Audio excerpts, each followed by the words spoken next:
Bom, quando nós falamos sobre mobilidade, a gente está falando sobre independência, né? Então, existem órgãos que são especialistas nesse sentido. E é muito importante que o idoso tenha o conhecimento desses lugares, desses ambientes, até para que ele possa efetivamente ter ali o desfrute de algo que é direito dele. Oi, pessoal! Estamos aqui mais uma vez pelos canais da MRK TV. Conforme prometemos no nosso quadro de saúde, hoje nós trouxemos um fisioterapeuta, Dr. Breno Dourado. Ele veio para contribuir com algumas informações importantes para a terceira idade. Ele vai falar sobre mobilidade.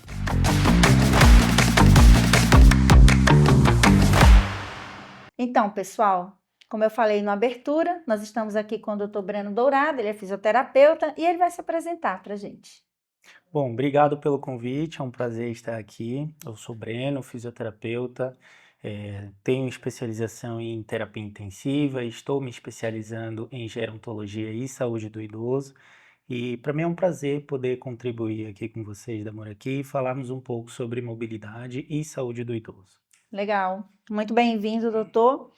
Então, vamos começar, as perguntas que são importantes para o tema. Qual a importância da mobilidade para o idoso? Bom, quando nós falamos sobre mobilidade, a gente está falando sobre independência, né?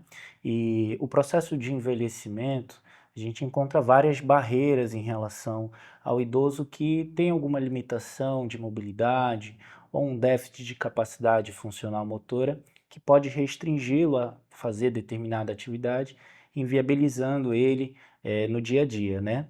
Então, quando a gente fala especificamente sobre mobilidade, a gente fala de preservação dessa independência e dessa autonomia em realizar as atividades de vida diária. E são vários os recursos que a gente pode utilizar para preconizar a preservação dessa independência.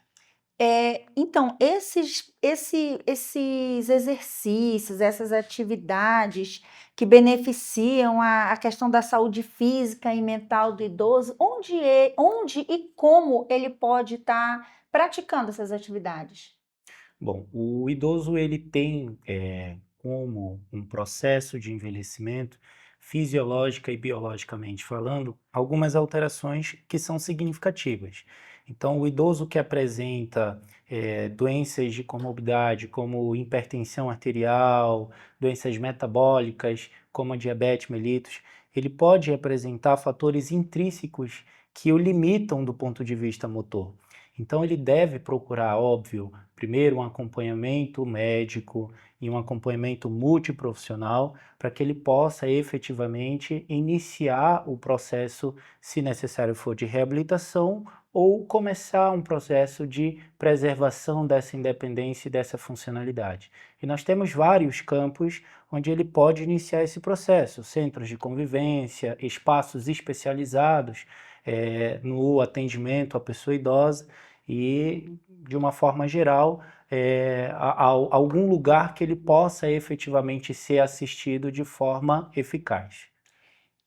A gente escuta por aí que o idoso não pode cair, né? É muito importante. Todo mundo, olha, tem cuidado com o idoso, porque o idoso não pode cair. Como prevenir a queda?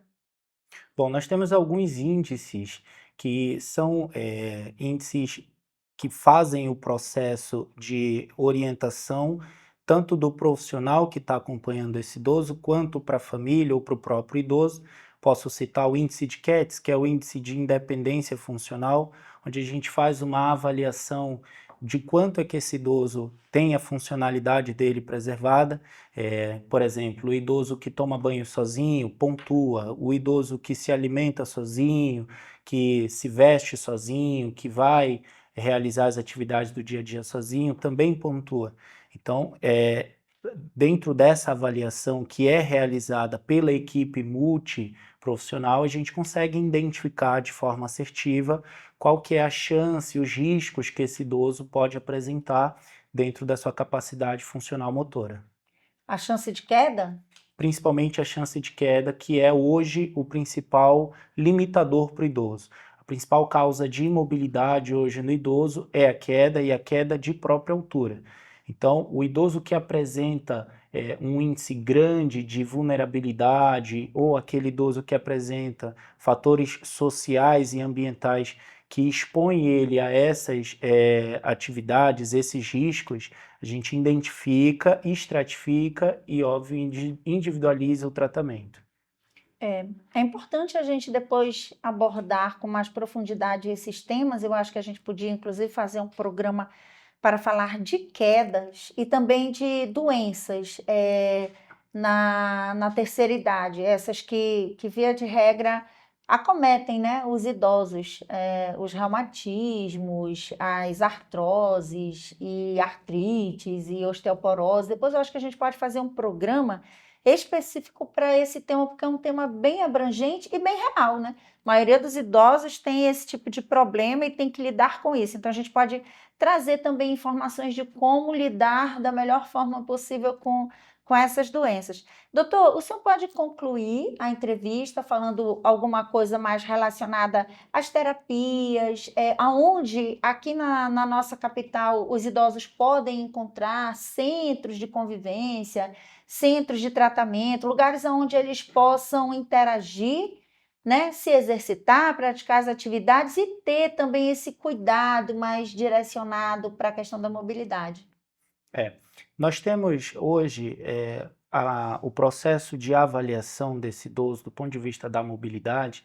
Nós temos os fatores intrínsecos e extrínsecos, né? Posso te dar o exemplo de fatores intrínsecos, aquilo que você falou, doenças crônicas ou comorbidades, pressão alta, diabetes, doenças osteomioarticulares, como artrose, artrite, reumatismo, e os fatores extrínsecos, né? Que são os fatores ambientais. Então, o paciente, o idoso que apresenta alguma limitação em casa, de pegar um ônibus, de realizar determinada atividade por algum obstáculo. Então, do ponto de vista da mobilidade, que é o que a gente está abordando aqui, esse paciente, esse idoso, ele tem esses dois fatores principais como principal limitação para que ele possa desenvolver a mobilidade e ser funcional de forma satisfatória. E esse idoso ele deve procurar uma ajuda multiprofissional, com médico, fisioterapeuta, nutricionista, para que a gente possa preservar essa independência e essa autonomia dele. Existem centros especializados, posso usar o exemplo do Centro de Convivência do Idoso, do CECI, do Madalena Cidal, do Padre Vinhola. Também a gente tem a FUNAT, que é a Fundação Universidade Aberta da Terceira Idade, que é um órgão específico para o tratamento do idoso. É um órgão que preconiza, não só do ponto de vista da saúde, mas também social. Esse idoso ele é exposto ali a terapêuticas ou atividades que vão preservar a independência e a autonomia dele, no fator social também. Então, existem órgãos que são especialistas nesse sentido. E é muito importante que o idoso tenha o conhecimento desses lugares, desses ambientes, até para que ele possa efetivamente ter ali o desfrute de algo que é direito dele. Muito legal, muito obrigada, obrigado por sua participação. O senhor já esteve lá embaixo com as nossas idosas, já palestrou, já conversou, tirou dúvidas. Isso é muito legal. Nós somos muito gratos, a Fundação Moraqui fica muito grata ao senhor e à FUNAT que lhe cedeu, né, para estar aqui com a gente, nos dando essa entrevista.